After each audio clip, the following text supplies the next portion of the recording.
The South Sudan peace talks in Ethiopia were extended 48 hours, but the parties attending the forum admit that progress is seeking a new path towards peace has been slow. My colleague, Paul Sisco, has more. So far, South Sudan's warring partners have failed to sign a new peace deal, despite 5 days of intensive negotiations in the Ethiopian capital Addis Ababa.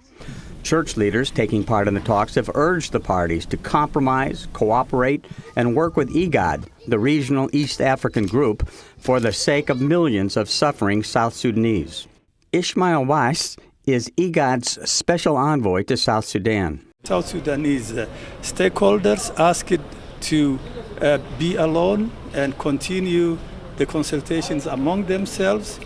And so far as I can see, it's going very well. And it will be very beautiful and recommendable. And this will make the people of South Sudan very happy and very proud if the South Sudanese, without any interventions from outside, could come to a solution and lead their country into peace and stability. At one point, I thought at the end of last year we were moving in the right direction. Today, after seeing what I've seen here, houses burned, children shot, the discussion of more conflict and more war, cattle raiding, it's pretty disappointing. I know this is only one place, but all across South Sudan there's conflicts like this happening, if not one place, in another.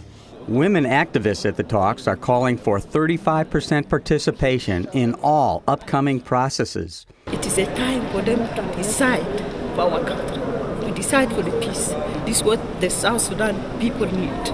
IGAD has drafted a bridging proposal with a president and 3 vice presidents, including First Vice President Riek Machar, leading a transitional government. Despite several failed agreements and ceasefires, fighting and civil war has been almost continuous since 2013, 2 years after South Sudan's independence from Sudan, brokered in part and supported by Western powers.